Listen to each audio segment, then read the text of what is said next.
Hello, everyone. First, we'll talk about standing before a wall during the Amida service. And second, we'll talk about not standing next to your primary rabbi.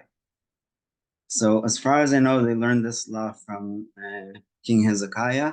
The story basically is that Isaiah, who was the prophet at the time, came to tell him that he should command his house and die because he's not doing God's will, even though he was learning Torah and brought Torah study back to the people of Israel.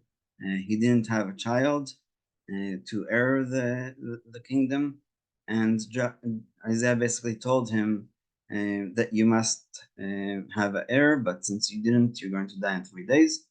And so Hezekiah said to him, I had a vision that my son will be so evil that I just didn't want to have him. And so Isaiah said to him, don't mix up with the business of God. It's God who decides if somebody is going to be good or bad based on their inclinations. Hashem does not choose for somebody to be good or bad. That's one of the things that we learn in the Gemara Nida.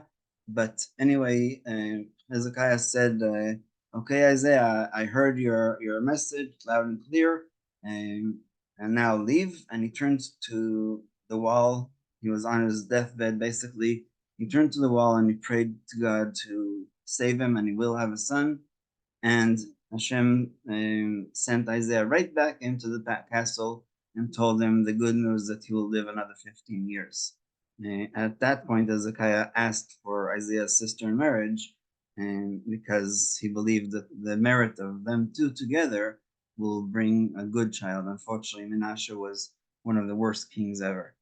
So there should be nothing standing between the person praying Namida and the wall, so that nothing distracts him from praying. Permanent furniture standing against the wall, such as a cupboard, is not considered to be a partition. like Rabbi Herzfeld said yesterday about Temple Mount, the rabbis learned the laws of physics a little bit differently than we do. Kedusha, holiness, goes up uh, all the way to the end of the heavens, and it also goes forward. And so, one may pray next to it because it's not considered separation. Pieces of furniture which were made for praying purposes, like tables and standards, which Rabbi Herzfeld has in Yeshivas Elimelech, of course, are not going to be considered partitions. There are those who say that people can also be considered partitions.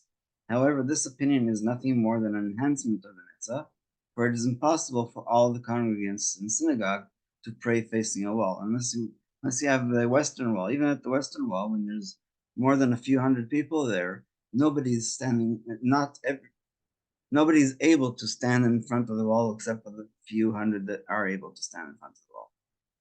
And so this is an idea of the Mishnah Berurah. Rav Avraham Yitzchak Kohen Kook interpreted this ruling as not to pray behind a person who is not engaged in prayer. However, praying behind one who is engaged in prayer is permitted because basically it's almost like a conveyor belt where we pass the prayer on to the next person, to the next person, to the next person until we get to the wall. It is not proper to pray in front of artwork, lest it be a distraction.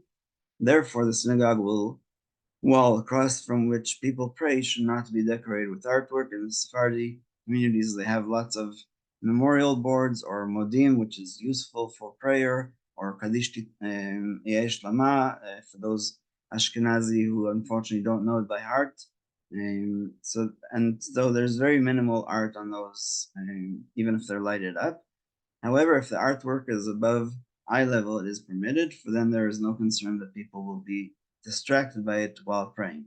And this is unbelievable that we're talking about it today, because today the parochet is being installed. It is permissible to decorate the parochet, the curtain before the ark, and the Aron Kodesh itself in wood, for example, in the accepted manner, meaning you're not allowed to do faces of people, but you're allowed to do lions and decorations like palm trees and stuff like that, because even Solomon did that in the temple. For people are accustomed to the decorations on them, and the artwork does not distract them from praying. So if somebody is a stranger in the town and he wants to look at the parochet, And please come 10 minutes before, examine it as much as you want, and that way you'll be able to concentrate during the davening. It is forbidden to pray in front of a mirror, so as not to appear as one who is bowing down to his own image. So I don't know any synagogue that has a mirror, but when there's Shiva, the custom is to cover the mirrors. And therefore, even if a person were to close his eyes, it is still forbidden to pray in front of a mirror.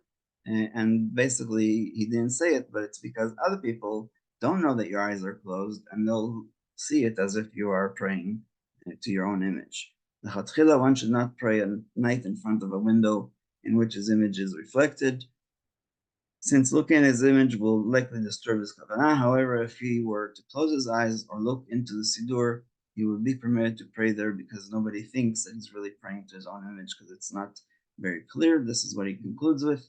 Since the window does not reflect his image clearly, he does not appear to be bowing down to his reflection.